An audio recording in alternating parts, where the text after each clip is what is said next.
তার হাই মন্দিরের main friend, gate. আমি নাসিকে রামের প্রসিদ্ধ মন্দিরে অনেক লোক দর্শন নিচ্ছে। এসেছি।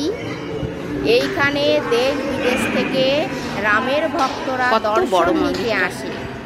রামের 14 বছর বনবাস হয়েছিল, তখন এটা রাম উপরে। এইখান দিয়ে ঘুরে বেড়াত। রামের জন্মভূমি ছিল উত্তরপ্রদেশে।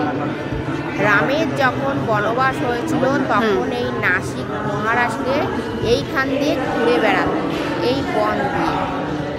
আগে এইখানের নাম নাসিক ছিল না। পরে যখন লক্ষ্মণ রাবণের বোনের সুপর্ণাকার নাক কেটে দিয়েছে, তারপরের থেকেই এইখানে নাম হয়েছে নাসিক। এইখানে মন্দিরটা খুব উঁচু আর অনেক বড় পাথর কেটে বানিয়েছে, খুবই ঠান্ডা।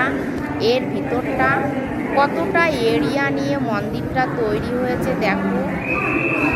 রাম, সীতা, লক্ষ্মণ দেখো মূর্তি বানিয়ে বানিয়ে রেখেছে কত সুন্দর করে। মনে হচ্ছে সোনা দিয়ে তৈরি করেছে। জয় জয় শ্রীরাম। এক পাশে ঢুকেছি মন্দিরে আর অন্য পাশে বেরোতে হবে। মন্দিরটা কত উঁচু, খুব উঁচু। আমার সোনা তো লাভতেই পারছে না এখান থেকে, আমার টেনে টেনে লাভাতে হচ্ছে। আর মন্দিরটা কতটা এরিয়া নিয়ে তৈরি। জয় শ্রীরাম, জয় জয় শ্রীরাম। কত বড় মন্দিরটা, পাথর কেটে কেটে বানিয়েছে। দেশ বিদেশ থেকে মানুষ এসছে এখানে দর্শন নিতে। কত মানুষ, কত ভাষায় কথা বলছে। আর এইখানে এই রথটা দেখা যাবে। এবার এই রথটা রাম, সীতা, লক্ষ্মণ এই রথে করে এসেছিল। দেখো কত যত্ন করে রেখেছে। সেই রথটা কাচের ভিতরে আটকে রেখেছে। বাইরের থেকে ভালো একটা বোঝা যাচ্ছে না, কিন্তু কাছে গেলে খুব সুন্দর বোঝা যাচ্ছে। আর মনে হচ্ছে রূপো দিয়ে তৈরি করা, সত্যি মনে হচ্ছে রূপো দিয়েই তৈরি করা। দেখো কত সুন্দর রথটা, সত্যি খুব যত্ন করে রেখেছে রথটা। দেখো মনে হচ্ছিল ধরে বসি রথটাকে। কত বড় মন্দিরটা, খুব সুন্দর। সবাই তো আমাকে দেখছে, আমি এই ভাষায় কথা বলছি, তাই কত দূর দূর থেকে মানুষ এসছে। এখানে খুব সুন্দর ভজন গান হয়, রোজই হয় এখানে। আমি জিজ্ঞাসা করলাম, খুব সুন্দর গান হয়।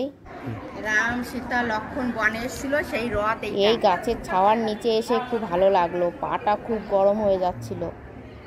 খুব সুন্দর। কত দূর দূর থেকে মানুষ এসছে দেখো। সবাই খালি পায়ে হাঁটছে কি কেমন করে পাথর উপর দিয়ে।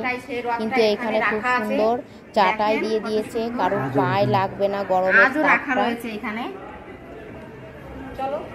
গাছগুলো বেশ সুন্দর ছায়া দিয়েছে। খুব সুন্দর ভজন গান হচ্ছে এইখানে।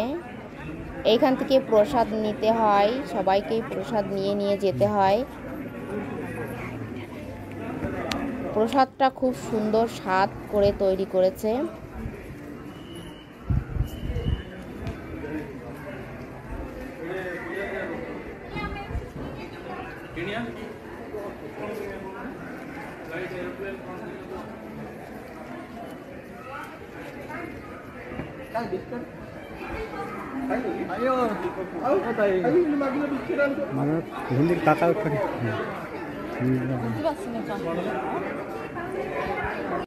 আঙুল দিয়ে